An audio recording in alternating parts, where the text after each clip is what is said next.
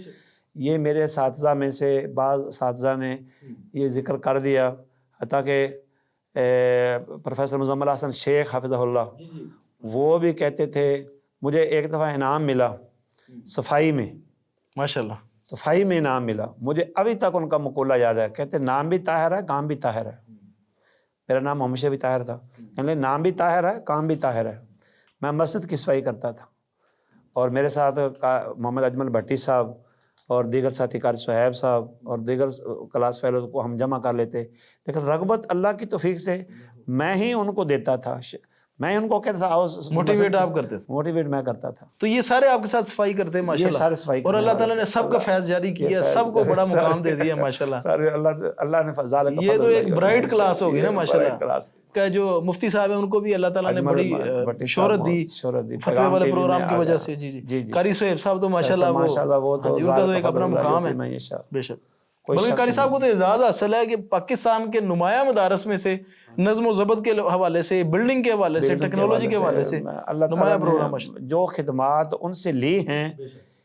جیسے میں نے پہلے ذکر کیا کہ یہ بزور بازو نہیں ہو سکتا, یہ اللہ کی توفیق سے, یہ اللہ کی توفیق سے. اور میرا تبصرہ یہ ہے کہ یہ قاری ابراہیم حافظہ اللہ ان کی دعاؤں کا نتیجہ ہے. اللہ اپنے بھائیوں کے لیے جو دعائیں کی انہوں نے, اللہ, کیونکہ قاری ابراہیم حافظہ اللہ اللہ تعالیٰ کی ولی ہیں. ان ایک کہہ لو اعزاز سے اللہ تعالیٰ نے ان کو ایک اعزاز سے محروم کیا ہے. وہ کیا ہے, خطبہ جمعہ نہیں دیتے. اچھا, لیکن اس کا عوض اور معاوضہ اور جو بدلہ دیا ہے وہ کہیں اس سے زیادہ ہے. مجھے جہاں تک یاد ہے وہ موسیٰ علیہ السلام کی طرف سے یہ واقعہ سناتے تھے کہ موسیٰ علیہ السلام کہتے تھے رب اجعل لی وزیرا من اہلی. تو میں سمجھتا ہوں کہ وہ اپنے بھائی کے لیے بھی دعا یہی کرتے ہوں گے, اللہ یا اللہ مجھے بھی یہ دے, مجھے بھی یہ سعادت دے کہ میں کہتا ہوں وزیر نہیں, اللہ نے بادشاہی دے دیا ہوں. اچھا شیخ, آپ میں نے سنا تھا, پتہ نہیں یہ روایت ٹھیک ہے کہ نہیں, کہتے ہیں کہ جو شیخ قاری ابراہیم میر محمدی حفظہ اللہ وہ اکثر ذکر کرتے ہیں کہ یہ قاری صہیب صاحب میری بخشش کے لیے جو ہے نا ذریعہ بنیں گے انشاءاللہ. تو یہ بات سچ ہے کہ یہ کسی نے مبالغہ کی ہے؟ مبالغہ بھی ہو سکتا ہے, میں نے تو یہ بات نہیں سنی, لیکن ان کی شک ہی نہیں ہے. اللہ تعالیٰ نے جو ان کا فیض جاری کیا ہے, چلے بات نہ بھی کی ہو تو لیکن حقیقت یہی ہے, آپ سمجھتے ہیں. کوئی شک نہیں, کوئی شک نہیں. یہ ان کے شاگرد بھی ہیں, بھائی بھی ہیں, اور قاری ابراہیم قاری صہیب صاحب کہتے ہیں میرے مربی بھی ہیں, میرے استاد بھی ہیں اور بھائی بھی ہیں. ناطے رشتے بہت زیادہ ہیں اور شاگرد ایک نہیں ہے, پورے ملک کے اندر ان گنت لا تعداد, اگر بلا مبالغہ کہا جائے ان گنت لا تعداد شاگرد ہیں, تو اس کے وہ اعزاز حق رکھتے ہیں. شیخ مدینہ یونیورسٹی میں آپ کے اساتذہ کون کون سے رہے اور آپ کا کلیہ کون سا تھا؟ کلیہ تو میں نے شریعہ پڑھا. میرے استاد مولانا عبد الرحمن مدنی صاحب نے مجھے کہا تھا کہ آپ نے کلیہ شریعہ میں بیٹھنا ہے, تو میں نے ان کے حکم کی تعمیل کی. البتہ اس کے بعد میں نے ڈپلوم کیا ہے کلیۃ الدعوہ میں 1 سال کا.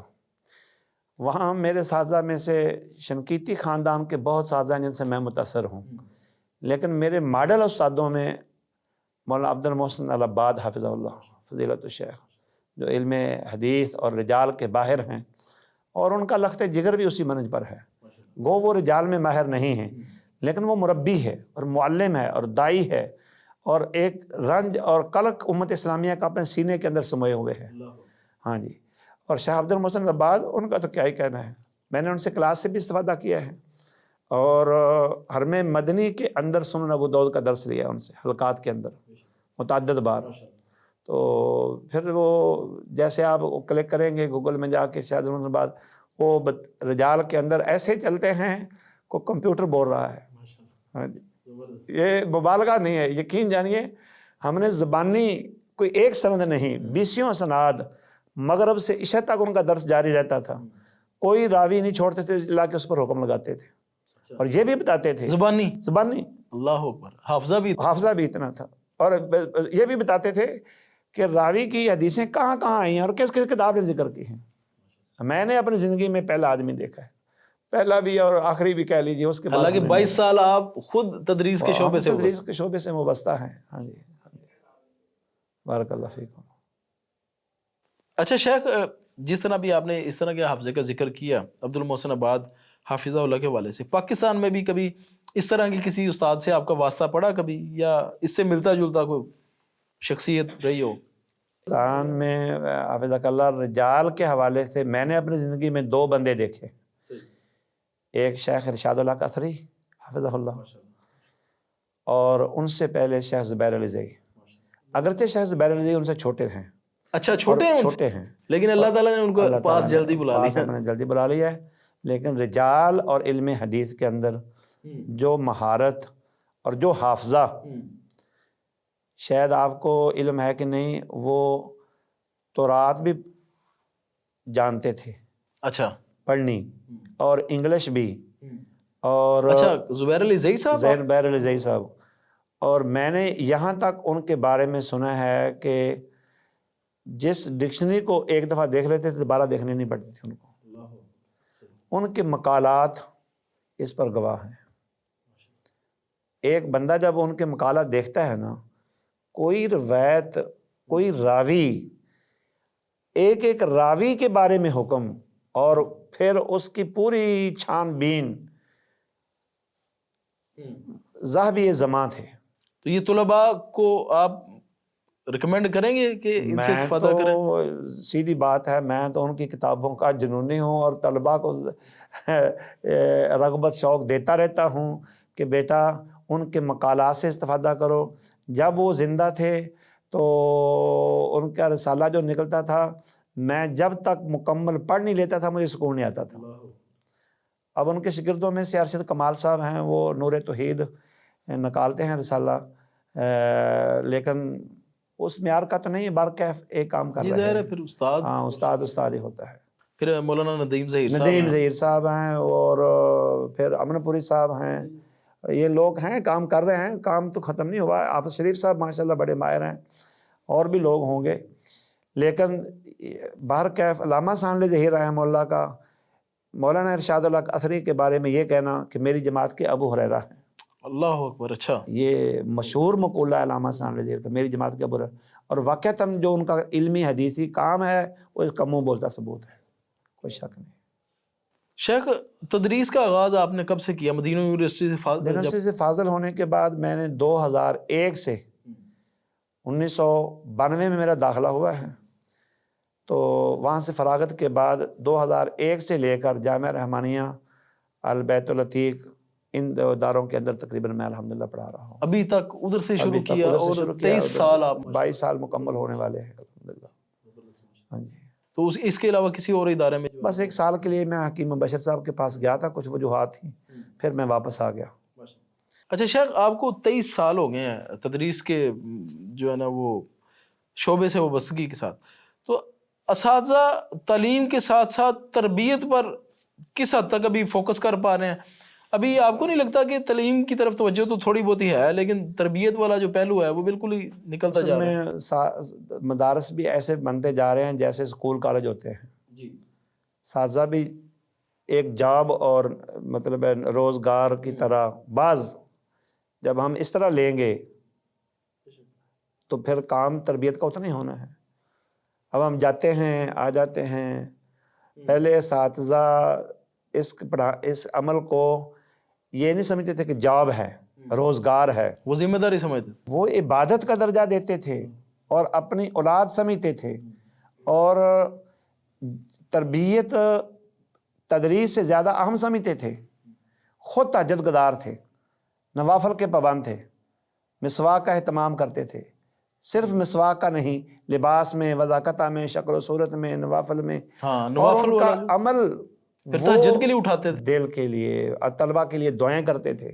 ہاں یہ بھی ایک دل و جان سے دعائیں کرتے تھے کہ یا اللہ ان کے کمی کوتاہی کو دور فرما، اور ہمارے عمل کے اندر بھی اخلاص پیدا فرما.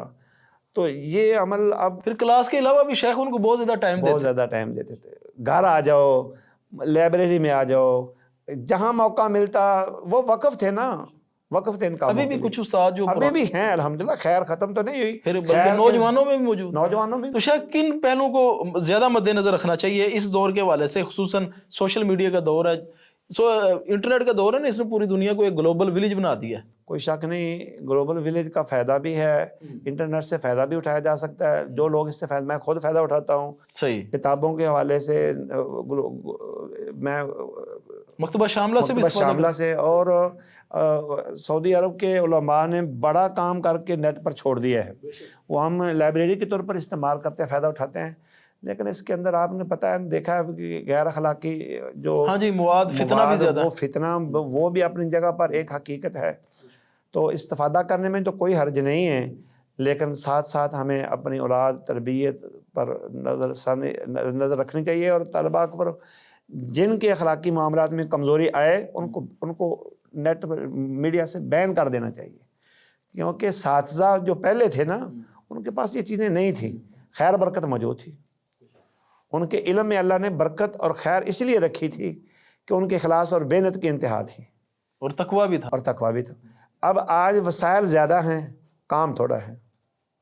میں سمجھتا ہوں اس علم کے لیے، دینی علم کے لیے ذہانت سے زیادہ تقوی کا عمل دخل تقوی کا ہے ہی عمل، تقوی کا میں یہ تقرج اللہ مخرج ویرزقہ من حیث لا یحتسب، ہے ہی عمل تقوی کا. شیخ آپ کی پہچان مدرس کے علاوہ عامل یا راکی کے طور پہ بھی ہے، تو اس فیلڈ میں کیسے آئے؟ اور بس یہ کوئی حادثاتی طور پر مجھے ادھر آنا پڑ گیا، کوئی پلاننگ اور کوئی یہ کوئی منصوبہ بندی نہیں تھی. والد محترم کو جناتی اور جادو کا مسئلہ تھا. اچھا. اور مجھے کئی جگہوں ان کو لے جانا پڑا علاج معالجے کے لیے، لیکن سوئے اتفاق سے یہ کہہ لیجئے کوئی مربی تو دور کی بات ہے، کوئی صحیح کتاب و سنت کے مطابق مجھے معالج نہیں مل سکا. اللہ شاید حادثہ طور پر مجھے نہیں مل سکا، اس دھچکے نے مجھے یہاں تک پہنچا دیا. معذرت کے ساتھ ہم خود کو اہل حدیث یا موحد کہتے ہیں، اہل توحید میں سے بھی اس حوالے سے بہت زیادہ مشکلات ہوتی ہیں. خود لاہور کے اندر ضلع قصور سے حافظ صلاح الدین یوسف رحمہ اللہ کے علاقے کے قریب مجھے آج سے 30 سال پہلے والد محترم کو لانا پڑا. ایک جناح کیپ پہنی ہوئی، اتنی ماشاءاللہ اس کی داڑھی، اہل حدیث مسجد کا خطیب، اور اس نے والد محترم کا علاج کیسے کیا کہ ڈرامے کر کے جناب 2 بچے ساتھ بٹھائے ہوئے، ایک بچہ جنات آگے ہیں پکڑ لیے یا پھر وہ ناخن پہ وہ جو ہے نا وہ بھی آپ نے دیکھا ہی ہوگا کہیں نہ کہیں، پھر قرآن گھماتے ہیں اور اس طرح کی. ہاں جی یہ ڈرامے سارے کرتے ہیں. قمیض چھوٹی بڑی کر دی، کوئی کسی کے انڈے سے سوئیاں نکال دی، ساری بے ایمانی اور شعبدہ بازی، ڈرامے بازی ہے. تو میں نے دیکھا اپنے آنکھوں سے کہ والد محترم کو کہتا ہے جی اس کے جنات پکڑ لیے ہیں، اپنے وہ ساتھ جو بٹھائے ہوئے ہیں نمائندے پکڑ لیے ہیں، ٹھٹھے کھوچے لے چلو، لے گئے ہیں جی، دفن کرتے ہیں، پتھر رکھ دیتے ہیں. اچھا بابا جی تسی صحیح ہو گیا تو جن کر دیتے ہیں. میں نے کہتے اس دور سے آج تو 30 سال پہلے 1800 روپیہ دے دو تے انہوں نے ایک معجون دینی میں شادی کرا لین جا کے. اچھا. میں کہ ہاں جی بابا جی شادی کراؤنی جی. والد محترم میں بیٹا یہ تو بیوقوفی ہے، گندم جیلی پک جاوے ہری نہیں ہو سکتی. یہ سادہ مثال انہوں نے مینوں گل سمجھا دیتی کہ میں ہوں گندم پک گئی ہوں تو میں ہری نہیں ہو سکتا، ہوں میں جوان نہیں ہو سکتا. تو باقی انہیں عمل جا جڑے کیتے میں تو علم نہیں کی کیتا ہے. میں کہا جی مینوں نہیں سی پتا تسی نال مجون بھی دیندے ہو، میں اگلی دفعہ آیا تو پھر مجون لے لاں، فی الحال اجازت دیو. اس عمل نے میں نے اس تک پہنچایا. آپ نے پھر خود جو ہے پھر میں نے خود میڈیا پر سرچ کی، پھر میں نے الحمدللہ علماء سے رابطے کیے، دائیں بائیں کتابیں پڑھی، اور میں اندازہ لگایا کہ 99% اس کے اندر گمراہ لوگ ہیں اور ایک آدھا بندہ کوئی صحیح ہو سکتا ہے. جی. اور وہ ایک آدھ جو بندہ صحیح ہوتا ہے اس کو عوام اتنا رگڑتی ہے کہ وہ بھی اس کام سے توبہ کر لیتا ہے. وہ بھی توبہ کر لیتا ہے. بالکل کچھ سب جگہ سے لٹا کے آگے، تو اس سے امید کر رہے ہوتے ہیں جی یہ فی سبیل اللہ جو ہے نا وہ ہمارا علاج کرے، حالانکہ اس کے اوپر بڑی محنت لگتی ہے. کوئی شک نہیں اس میں، محنت تو کرتے ہیں محترم. محنت کا معاوضہ لیں تو کوئی حرج نہیں ہے، محنت کے معاوضے میں جواز ہے، لیکن لاج تو کام صحیح کریں نا، کام تو صحیح کریں نا، عقیدہ تو نہ خراب کریں. عقیدہ نہ خراب کریں، اصل چیز. شیخ دوران علاج یہ جو اکثر عاملین کہتے ہیں جی موکل سے آپ کا یہ مسئلہ حل کروا دیا، یا یہ جو جنات سے کچھ کام کرواتے ہیں، تو اس کے بارے میں شرعی طور پہ یہ بڑا اہم سوال آپ نے کیا ہے، اور یہ عقیدے کا مسئلہ ہے. اچھا. کیونکہ الحمدللہ مجھے بھی اس فیلڈ میں 10-15 سال ہو گئے ہیں. موکلات سے مدد لینا ہم شرک سمجھتے ہیں. اچھا، حالانکہ وہ اس طرح نہیں مدد لینا جس طرح ہم کسی بندے سے لیتے ہیں. نہیں. اچھا، اس کی وجہ آپ اور میں اور معالج، عوام، خاص، کوئی بندہ، موکل سے مراد پہلے کیا ہے یہ سمجھ لیجیے. موکل سے مراد لیتے ہیں شیاطین، جنات نہیں ہوتے، جنات. وہ شیطان ہی ہیں، کھانے میں جن نہیں. لیکن جو ان میں سے مسلمان جنات ہیں. آپ کو پتہ کیا ہے وہ مسلمان ہیں؟ آپ ان کی خبروں پر ہی اعتماد کرتے ہیں نا. ہاں، ایک بات، کیا وہ سچ بول رہے ہیں؟ نمبر دو، کیا وہ خبریں دے رہے ہیں وہ سچ بول رہے ہیں؟ کیا وہ اپنے اسلام کا جو اظہار کر رہے ہیں سچ بول رہے ہیں؟ پھر ہمارا عقیدہ اہل حدیث مسلک کا یہ ہے، اور یہ ٹھوس، محکم اور مضبوط عقیدہ ہے، اور اسی پر اللہ ہمیں موت دے کہ نبیوں، ولیوں، جنوں، پیروں، پیغمبروں، فرشتوں کو علم غیب نہیں ہے. صحیح. دیکھیے سلیمان علیہ السلام کے واقعہ میں اس کی وضاحت موجود ہے. فلما خر تبینت الجن ان لو کانوا یعلمون الغیب ما لبثوا فی العذاب المہین. جنات کو تو خود پتہ نہیں ہے کہ بابا فوت ہو گیا ہے، وہ کہاں سے خبریں دیتے ہیں؟ جب حضرت سلیمان علیہ السلام گرے، دیمک نے لاٹھی کو جی جی کمزور کر دیا، کھا لیا، تو پھر ان کو پتہ چلا. اس کا مطلب ان کو پتہ نہیں چلا. تو جنات جو علم غیب نہیں جانتے، خبریں ان سے کیسے آپ لے سکتے ہیں؟ تو ان سے خبریں لینا شرک ہے، اور ان پر اعتماد کرنا دوسری بات جہالت اور گمراہی ہے، اور وہ بھی ہم گناہ سمجھتے ہیں. پھر نبی صلی اللہ علیہ وسلم کی اس کے بارے میں ایک شدید ترین وعید ہے. آپ صلی اللہ علیہ وسلم کی حدیث ہے. ایک حدیث تو یہ ہے، من اتی عرافا او کاہنا وسألہ عن شیء لم تقبل له صلاۃ 40 لیلہ. اس کی 40 دن نماز ہی قبول نہیں ہوتی. جس نے صرف پوچھ لیا کسی نجومی اور عامل اور بندے سے کہ حالات مستقبل میں کیا بنیں گے، میری شادی کامیاب ہوگی کہ نہیں، اولاد ہوگی کہ نہیں، کیس کامیاب ہوگا کہ نہیں، میں بیرون ملک جا رہا ہوں کامیاب ہوگا کہ نہیں، اگر صرف پوچھ لیا، پوچھا کیوں ہے؟ اللہ کے علاوہ تو علم غیب کسی کے پاس نہیں. بے شک. جب نبی صلی اللہ علیہ وسلم پر جادو ہوا تھا پتہ تو آپ کو نہیں چلا جب تک اللہ نے وحی کے ذریعے بتا نہیں دیا. ان کو کیسے پتہ چل جاتا ہے؟ ایک بات. پھر دوسری وعید اس سے زیادہ سخت ہے. من اتی عرافا او کاہنا وسألہ عن شیء ثم صدقہ بما یقول فقد کفر بما انزل علی محمد. اس نے تصدیق کر دی جو خبر دی ہے کاہن اور نجومی اور عراف نے، غیب کی خبریں دینے والے نے خبر دی ہے، اس کی تصدیق کر دی. تصدیق کرنے والے نے فقط کفر بما انزل علی محمد، اس نے انکار کر دیا جو اللہ نے محمد پر اتارا ہے. اللہ نے محمد پر کیا اتارا ہے؟ نبوت، رسالت، قرآن، وحی جلی، وحی خفی. تو کیا پیچھے رہ گیا؟ لہذا آپ معالج ہیں، آپ نے ایک ادھر بٹھایا ہوا ہے، میرا علاج کر رہے ہیں، اس سے خبریں لے کے میرے بارے میں بتاتے ہیں. یہ شرک، گناہ، حرام اور کبھی اور ضلالت اور گمراہی ہے. اللہ کی توفیق سے میں نے یہ کام آج تک نہیں کیا. میں مسلک اہل حدیث کو حق اور سچ سمجھتا ہوں، اور اسی پر ہماری جماعت کے علماء کے فتوے ہیں، اور میں پورے یقین ایمان سے کہتا ہوں جس کا دل چاہتا ہے میرے ساتھ جا کے چیلنج کر لے، مناظرہ کر لے، اور جس وقت چاہے، جس جگہ چاہے، کہ موکل کے نام پر جنات سے مدد لینا شرک ہے. نام لینا جائز سمجھتے ہیں، نہ اس کا جواز کا فتویٰ دیتے ہیں، اور نہ کوئی عالم مفتی اہل حدیث فتویٰ دے گا. جن کے فتوے چلتے ہیں، اب تو مفتی گھر گھر بیٹھے ہیں، بے شک، سوشل میڈیا پہ خاص کر، سوشل میڈیا پر خاص کر، جن کو میڈیا نے مفتی بنایا ہے، جن کو میڈیا نے خطیب بنایا، جن کو میڈیا نے اور علامہ بنا دیا، علامہ بنا دیا، جیسے علامہ ناصر مدنی. علامہ ناصر مدنی ہے، اور جو میڈیا نے ان کو معالج بنایا ہے. انہوں نے اساتذہ سے سیکھا ہی نہیں، نہ اساتذہ کو مانتے ہیں. میں کئی لوگوں کو پیغام بھیج چکا ہوں، اگر تمہارا یہ موقف درست ہے تو کسی شیخ الحدیث کو جج مانو، اہل حدیث شیخ الحدیث کو جج مانو، آؤ بات کرتے ہیں. یہ طریقہ کار حرام اور گناہ ہے. وہ آگے سے کہتے ہیں آپ کو یہ پتہ نہیں ہے کہ ہمیں جو الہام ہوتا ہے، جو ہمارے پاس وضاحت ہے، جو ہمیں کشف ہو چکا ہے، وہی باتیں ہیں جو بریلوی کہیں تو شرک ہیں، آپ کہیں تو وہ صحیح ہیں. ان کے پیر کریں تو وہ جو ہے نا وہ شرک ہے، اگر آپ کریں تو آپ کو جو ہے نا وہ حق صحیح ہوتے ہیں. تو یہ دوہرا معیار ہے، اور یہ بہت بڑا فتنہ ہے اس ٹائم. کوئی شک اس نہیں. میں اب تو نوجوانوں کو دیکھیں، اصل میں کام دھندا اور کوئی نہیں، یہ ایسا کام ہے، یہ ایسا اگر کاروبار بیڑا غرق ہے پھر بھی یہ زیادہ چلنا ہے، اور اگر کاروبار ٹھیک ہے پھر بھی یہ زیادہ چلنا ہے.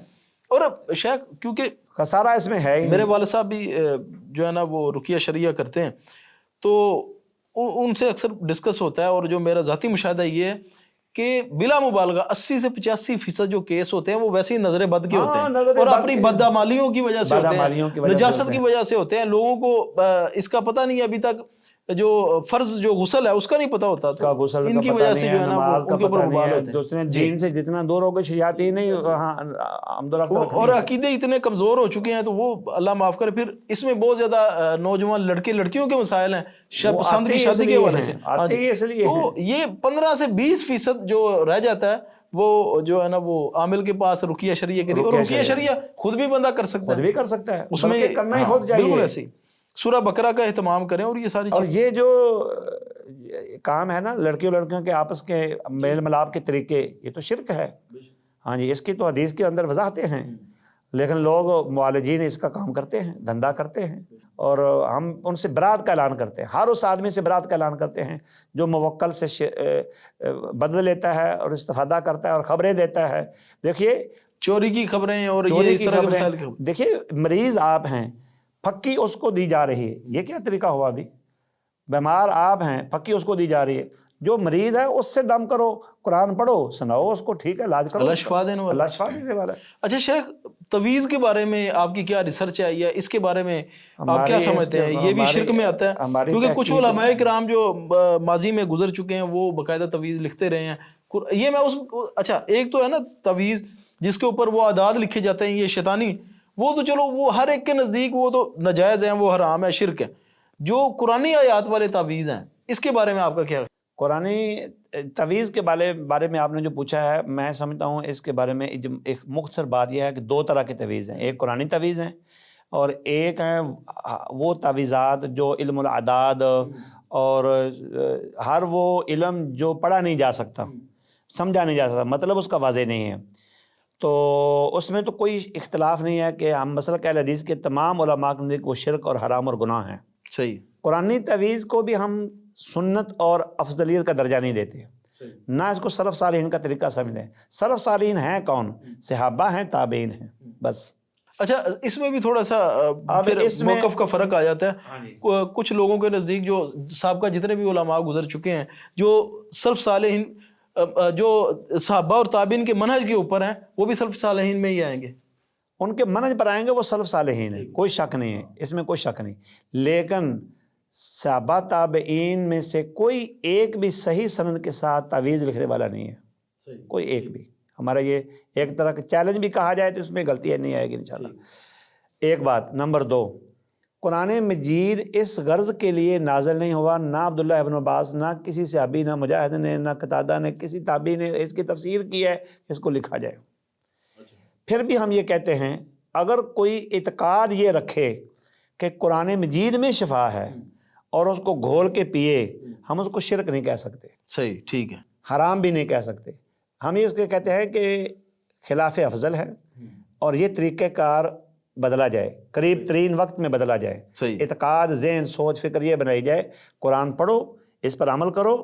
اور نبی صلی اللہ علیہ وسلم نے جو فرمایا نا قرأتھا برکہ، وہ سورۃ بقرہ کے بارے میں قرأت کا لفظ بولا ہے، کتابت کا لفظ نہیں بولا. صحیح مسلم میں بھی یہ حدیث موجود ہے. آپ نے فرمایا قرأتھا برکہ وترکھا حسرہ ولا یستطیع البطلہ. جادوگر اس کا توڑ نہیں کر سکتے، اس کا پڑھنا باعث برکت ہے اور اس کا چھوڑنا باعث حسرت ہے. آپ صلی اللہ علیہ وسلم امام اہل اللغہ ہیں. آپ یہ کہہ سکتے تھے کتابتھا وشربھا برکہ، اس کا لکھنا اور اس کا پینا باعث برکت ہے. آپ نے کیا لفظ بولا ہے؟ قرأتھا برکہ، پڑھنا باعث برکت ہے. تو قرآن بھی اسی طرح اس کی قرأت کرنا باعث برکت ہے. تو قرأت کرنے سے ہی جنات پر اثر ہوتا ہے منفی، اور ان کو تکلیف ہوتی ہے، اذیت آتی ہے. اور ہم احتیاط کے ساتھ یہ ذکر کر رہے ہیں. مفتی عبید العفیف رحمہ اللہ اور کچھ لوگوں کا یہ مولانا معین الدین لکھوی رحمہ اللہ اور کچھ لوگوں کا یہ نظریہ رہا ہے کہ جواز کی حد تک. ہم بھی کہتے ہیں کہ حرام اور شرک نہیں ہے، لیکن اس کو اعتقاد چونکہ قرآن پر رکھتے ہیں، لیکن جیسے صحابہ تابعین کا طریقہ کار تھا پڑھ کے استفادہ کرنا، اور نبی صلی اللہ علیہ وسلم نے اس کی وضاحت فرمائی، اس طرح ہم کرنا چاہیے. اور اب الحمدللہ علماء میں سے شاید اکا دکا رہ گیا وہ مسئلہ کہ حدیث میں سے چھوڑ گئے ہیں لوگ.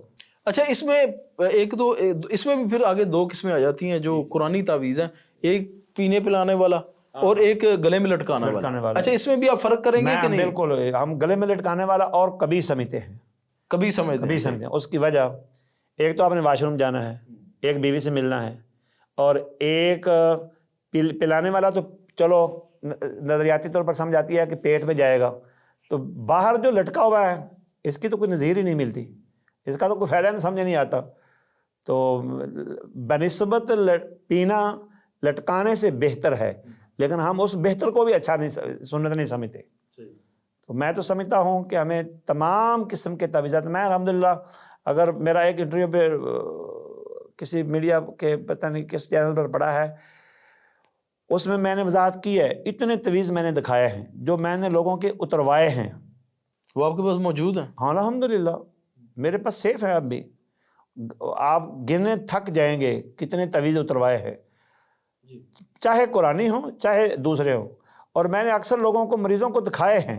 میں نے کہا تعویذ اتارو اور اس کو کاٹو اور دیکھو اندر سے یا تو گھوڑے کے بال نکلتے ہیں، یا لید نکلتی ہے، یا اڈی کھڈا بنا ہوا ہے، یا عالم الاعداد نکلتا ہے، یا اتنے ورقے، یا شیطانوں کے حمان و فرعون. اور میں نے آپ کو بتایا کہ میں لاہور جب اپنے والد محترم کو لے کے آیا تھا، مسلک اہل حدیث کا بندہ، مسجد میں خطیب، اس نے مجھے میرے والد کو جو تعویذ دیے، اللہ کی قسم کھا کے کہتا ہوں اس طرح بلد متری، ہم پنجابی میں اس کو کہتے ہیں، جس طرح بچے جو ہے نا وہ ایسے مار دیتے ہیں. ہاں بالکل. کہنے لگا جی اس کو جلانا ہے اور اس کو پینا ہے. میں نے وہاں پھینک دیے. تو یہ غلط کام ہے، ہم اس سے برات کا اعلان کرتے ہیں کلی طور پر. بالکل. شیخ دم کے بارے میں آپ کا کیا نظریہ ہے؟ وہ بالکل اوکے، وہ کرنا چاہیے اس میں اور اس کے جو ہے نا معاوضہ لینا؟ معاوضے پر کوئی جواز کی کلام نہیں ہے، اگرچہ افضل یہ ہے کہ آپ نہ لیں. کیوں؟ اس کو پیشہ نہ اختیار کریں. صحیح. پیشہ ہم جائز نہیں سمجھتے بنانا، نہ تدریس کو پیشہ بنانا جائز سمجھتے ہیں، نہ خطبے کو، نہ دم کو، کسی بھی عبادت کو پیشے کے طور پر بنانا جائز نہیں ہے. مفتی جماعت حافظ عبدالستار حماد حافظ اللہ نے اس کی اپنے فتاوی علماء حدیث میں خوب وضاحت کی ہے.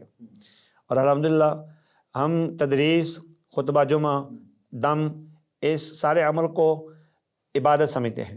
ضمناً اللہ تعالیٰ ہمیں اس سے روزی روٹی بھی دیتا ہے. میں دم کرتا ہوں، اور جو صاحب حیثیت ہے ان سے حسب حالات تھوڑا بہت معاوضہ بھی لے لیتا ہوں. لینا چاہیے، نہیں تو لوگ تنگ کرتے ہیں بہت زیادہ. لوگ تنگ کرتے ہیں، فیکٹریوں کے مالک ہیں اور گوداموں کے مالک ہیں، ٹیسٹوں پہ پیسہ لگائیں گے، گاڑیوں کے مالک ہیں، بڑی بڑی بنگلے کوٹھیاں ہیں ان کے، اور جو زکوٰۃ کے مستحق ہیں، میرا علاج ہے میں ان کا 1% بھی نہیں دیتا. جو کمزور ہیں، رشتہ دار ہیں، طلبہ ہیں، اساتذہ ہیں، ہم ان سے کچھ نہیں لیتے اور لینے بھی نہیں چاہیے. جو خاص کر زکوٰۃ کے مستحق میرا اعلان ہے. لیکن جو صاحب حیثیت ہیں، میں ان کو کہتا ہوں میں نے آپ کو وقت دیا ہے، سروس دیا ہے، ٹائم لگایا ہے اور علاج کیا ہے، تو آپ مجھے دینی کتاب لے دیں، تفسیر لے دیں، یا مجھے یہ ضرورت ہے یہ کر دیں، یا تھوڑا سا معاوضہ لے لیتا ہوں حالات کے مطابق. اور اس میں جواز کی حد تک کوئی کلام نہیں ہے، لیکن ہم اس کو پیشہ نہیں بنا سکتے. مفتی جماعت حافظ عبدالستار حماد صاحب حافظ اللہ نے لکھا ہے کہ اس کو پیشہ نہ بنایا جائے، اور پیشے کی علامتیں لکھی ہیں. پیشے کی علامتیں کیا ہیں؟ آپ اپنے گھر کے باہر یا جس جگہ بیٹھے ہیں لکھنے میں شفا خانہ، روحانی شفا خانہ، اور سارا دن اسی کام میں بیٹھے رہیں، اور لوگوں کے درمیان آپ ایک پیر اور معالج کے طور پر ہی آپ کا تعارف اور مشورت ہو جائے. الحمدللہ میں نے کارڈ بنوائے ہیں، باہر گیٹ پر لکھا ہے، میں نے نہ لکھا ہے علاج گاہ، نہ لکھا ہے روحانی شفا خانہ، نہ میں لوگوں کو کہا ہے اوقات ملاقات. بس میں ایک مدرس ہوں اور الحمدللہ خطیب ہوں، اور یہی میرا تعارف ہے. خطیب شاہ کون سے؟ میں الحمدللہ مختلف مساجد کے اندر خطابت، 10 سال میں نے مسجد طیبہ مصفر میں خطابت کی ہے، تقریباً 9 سال مسجد حمزہ بلاک ریاض الجنہ میں خطابت کی ہے. اب الحمدللہ مختلف مساجد کے اندر میں خطبہ جمعہ دے رہا ہوں. جو فضل آئے مدارس کے، آپ ان کو مشورہ دیں گی کہ وہ تنظیموں کو جوائن کریں جو ابھی ہماری دینی تنظیم تعلم جب تک وہ سیکھ رہے ہیں ان کو تمام تنظیموں سے علیحدہ رہنا چاہیے. یہ بات مجھے دوران تدریس سمجھ آئی ہے. جب میں سیکھ رہا تھا اس وقت مجھے بھی سمجھ نہیں آئی. میرا بھائی حافظ احمد جیسے میں نے ذکر کیا آپ کو, وہ مدرسے سے فاضل ہو کے آ چکا تھا اور میں ابھی پڑھ رہا تھا. میں جلسوں کا بڑا جنونی تھا. وہ کہتا تھا سو جاؤ, جلسے پہ نہیں جانا. میں کہتا تھا حافظ صاحب کو کیا ہو گیا ہے, جلسے پہ نہیں جانے دیتے. کہنا جلسے والے رات میں جلسہ تقریباً کہتے ہیں سویرے فرض نماز نہیں پڑھتے. اگر آپ آدھے گھنٹے تک 1.5 گھنٹے تک آ جائیں تو ٹھیک ہے, آدھی رات تک, رات کے 2 بجے آؤ صبح اٹھو نا, تو یہ جلسہ بیکار ہے. سیم یہی حال تنظیموں کا ہے. مولانا معین الدین لکھوی رحمہ اللہ کہتے تھے لاما صاحب رحمہ اللہ شہید کے کارکنوں کو پڑھ لو پڑھ لو پڑھ لو, اور وہ کارکنوں ان کو سمجھ نہیں آتی تھی, وہ جنونی تھے اور وہ نعرے مارنے والے رہ گئے. لاما صاحب شہید ہو گئے, تعلیم میں ہم بہت پیچھے رہ گئے. تعلیم میں پیچھے رہ گئے. تو دوران تعلم خاص کر ثانوی کے اندر پہلے 4 سال اور بالعموم پورے 8 سال کے, جس جگہ 8 سال نظام ہے, جس جگہ 6 سال ہے, جس 7 سال ہے, صرف آپ پڑھیں. کوئی میں تو تنظیم کہتا جوائن نہ ہوں کرے, چاہے تحریک طلباء ہو, مطلب جو طلباء کے نام پہ تحریکیں بنی, طلباء کے نام پر وہ ایکٹیویٹیز, جب آپ کی سرگرمیاں, جب آپ کا ذہن سوچ فکر بدل جائے گا تو نقصان تو تعلیم کا بے ہونا ہے. شک یہ تو بات ہے. اب 2 تعلیمیں اکثر مدارس کے اندر یکساں چل رہی ہیں, سکول کی بھی اور درس کی بھی, تو ٹائم ہی نہیں بچتا, اور ٹائم بچتا ہی نہیں ہے. میں خود اور خاص حیران کر پھر مطالعے کا تو ٹائم, مطالعہ میں خود حیران ہوں بچے کیسے کور کرتے ہیں, اور امر واقعہ یہ ہے کہ نہیں ہوتا. اچھا وہ کور کیسے کرتے ہیں, وہ مطالعہ نہیں کرتے تھے, مطالعہ نہیں کرتے, مطالعے کے بغیر اور جو ہے نا وہ اجرا کے بغیر وہ کیسے میں آگے؟ آج بھی مجموعہ علماء الحدیث کا دیکھ رہا تھا کہ بچوں کو کیسے پاس کرتے ہیں. مولانا یوسف راجو والے رحمہ اللہ نے کسی طالب علم سے پوچھا کہ ملائکہ کون سا سیگا ہے, تو اس نے کہا فعل مضارع ہے. شیخ رحمہ اللہ نے اس کو پاس کر دیا. لوگوں نے کہا شیخ صاحب یہ کیا ہے؟ شیخ نے کہا بیٹا بات یہ ہے کہ اس کو اتنا تو پتا نا فعل مضارع ہے, کہ فعل مضارع بھی کوئی چیز ہوتی ہے. بالکل, یہ بھی اس کی مہربانی یہ ہے, بھی اس کی مہربانی ہے, اس کو اتنی سمجھ آ گئی ہے. تو اس لیے ہم فارغ نہیں کرتے. چلو نمازی پکے بن جائیں گے, داڑھی نہیں مونڈیں گے, چلو سگریٹ نوشی نہیں کریں گے, جب فارغ ہوں گے. حافظ عبدالسلام بھٹوی کا مقولہ آج میں نے پڑھا, وہ کہہ رہے تھے کہ حافظ صاحب فرمایا کرتے تھے میں یہ نہیں کہتا کہ سارے یہاں آ کے مولوی بنیں, میں کہتا ہوں کوئی اچھا تاجر ہی بن جائے, چلو کم از کم بے نماز ہی نہ رہے گا, کسی کو نہ فارغ کرو, کسی کو. ہم اس نظریے سے پڑھاتے رہتے ہیں. معلم, شیخ الحدیث, خطیب, امام بننے والے بہت تھوڑے لوگ ہوتے ہیں, اور مدرس تو اکا دکا نکلتے ہیں, لیکن باقی لوگ چلو معاشرے کے ایک اچھے فرد ہی ثابت ہو جائیں, تو اس لیے نہیں ہم فارغ کرتے. شیخ آپ نے جس طرح بھی تھوڑی دیر پہلے ذکر کیا کہ آپ نے ڈپلومہ کیا جو ہے نا کلیہ دعویٰ سے, کلیہ دعویٰ سے, تو ایک دائی کے اسلوب کیا ہونے چاہیے, خصوصاً جو دعوت کا کام کر رہے ہیں سوشل میڈیا کے اوپر؟ سب سے پہلے تو اپنا عمل, الہیت, اخلاص, اور جب تک وہ لوگوں کے درمیان کھلی کتاب کی طرح باعمل ہوگا, اس کی دعوت کے اندر بھی برکت اللہ ڈال دے گا. اور جتنا مطالعہ کر کے علم کے ساتھ بات کرے گا اتنی بات مؤثر ہوگی.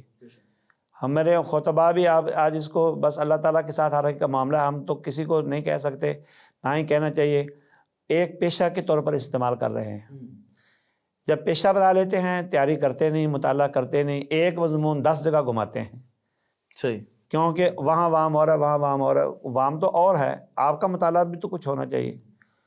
تو بہرکیف مطالعہ, علامہ ثانوی دہلوی بھی تو خطیب تھا, شیخ القرآن بھی تو خطیب تھا, حافظ عبدالقادر روپڑی بھی تو خطیب تھا, وہ لوگ مطالعہ کرتے تھے. آپ ایک مدرس ہیں تو مدرس کے اندر اپنی کارکردگی دکھائیں, محنت کریں, مطالعہ کریں. مطالعے سے انسان بنتا ہے, چاہے مدرس ہو, چاہے مصنف ہو, چاہے خطیب ہو. اگر مطالعہ نہیں ہے تو پھر فارغ ہے. اب اکثر لوگوں میں سے جو چھوٹے خطیب ہیں نا, انہوں نے جو طرز شعر یاد کیے ہوئے ہیں میڈیا سے نکال لیتے ہیں, اور وہ جناب ہر جگہ گھماتے ہیں اور سناتے ہیں. اور عوام بھی, میں حیران ہوں, آج ہماری جماعت کے اندر یہ طرز بنی ہوئی ہے کہ علمی خطابت کو چھوڑ کر وہ ان کو ترجیح دیتے ہیں. وہ گوئیے جو ہیں شیخ مسعود عالم حافظہ اللہ فرماتے ہیں کہ یہ گوئیے ہیں. شیخ ڈیجیٹل میڈیا کو آپ دعوت و تبلیغ کے حوالے سے یا دین کی نشر و اشاعت کے حوالے سے کس قدر اہم سمجھتے ہیں؟ آج دور میڈیا کا ہے. آپ ویسے استفادہ کرتے ہیں, میں سوشل میڈیا یوز کرتے ہیں؟ میڈیا سے استفادہ کرتا ہوں. آج گروپ نہ ہوتے تو میں حافظ عبدالسلام بھٹوی کہ مقولہ آپ کو نہ سنا سکتا، حافظ مولانا یوسف راجو والوی کا مقولہ آپ کو نہ سنا سکتا۔ وہ گروپ جو ہمارا سب سے بڑا جاندار مضبوط گروپ ہے علماء اہل حدیث کا، میں اس سے استفادہ بہت کرتا ہوں، اگرچہ میں شرکت نہیں کرتا، میں چھوٹا ہوں، میں اپنے آپ کو اس لائق نہیں سمجھتا کہ میں مشارکت کروں، لیکن میں استفادہ کرتا ہوں۔ یہ ایک ادنا سی مثال دی ہے، اور جو مسئلہ بھی یقین جانو گوگل پر لکھتے ہیں اس کے بارے میں اتنی آراء، اتنا علم، اتنے دلائل آ جاتے ہیں سفر حضر میں، ہر جگہ جو ہمیں ممکن ہی نہیں ہوتا کوئی کتاب مہیا کر دے، وہاں سے یہ اللہ تعالیٰ نے یہ سہولت اتنی پیدا کر دی ہے، گویا کہ آپ سمندر میں بھی بیٹھے ہیں تو لائبریری آپ کے پاس ہے۔ پھر اس حوالے سے یہ جو مجلس تحقیق اسلامی مجلس تحقیق اسلامی ہے، اس کا بڑا کام ہے، بڑا کام ہے، بہت لوگوں نے حصہ ڈالا ہے اور واقعتاً استفادہ کر رہے ہیں، لوگ واقعتاً استفادہ کر رہے ہیں۔ تو میں کہتا ہوں کہ آپ یہ نہاد اسٹوڈیو جو ہے اس کی بھی خدمات ہیں، لوگوں نے اس سے استفادہ کیا ہے اور آپ اس کو جاری ساری رکھیں انشاءاللہ۔ میں آج آ کے میں خوشی محسوس کی کہ میں نے آپ کے پروگراموں کو آج پہلی دفعہ دیکھا ہے، مجھے وہ خوشی ہوئی کہ ماشاءاللہ اتنے لوگوں کے اتنے مکالمے آپ نے اجرا کیا ہوا ہے، تو لوگ ایسے استفادہ کرتے ہیں۔ سارے لوگ مدارس کے اندر نہیں جا سکتے اور نہ ممکن ہے، اور نہ سازہ سے استفادہ کرنا ممکن ہے، کوئی کتاب سے، کوئی میڈیا سے، کوئی تقریر سے، کوئی خطبے سے، کوئی کانفرنس سے، جیسے جس کو میسر ہے، جیسے کسی کا ذہن ہے ویسے استفادہ کر لے۔ شیخ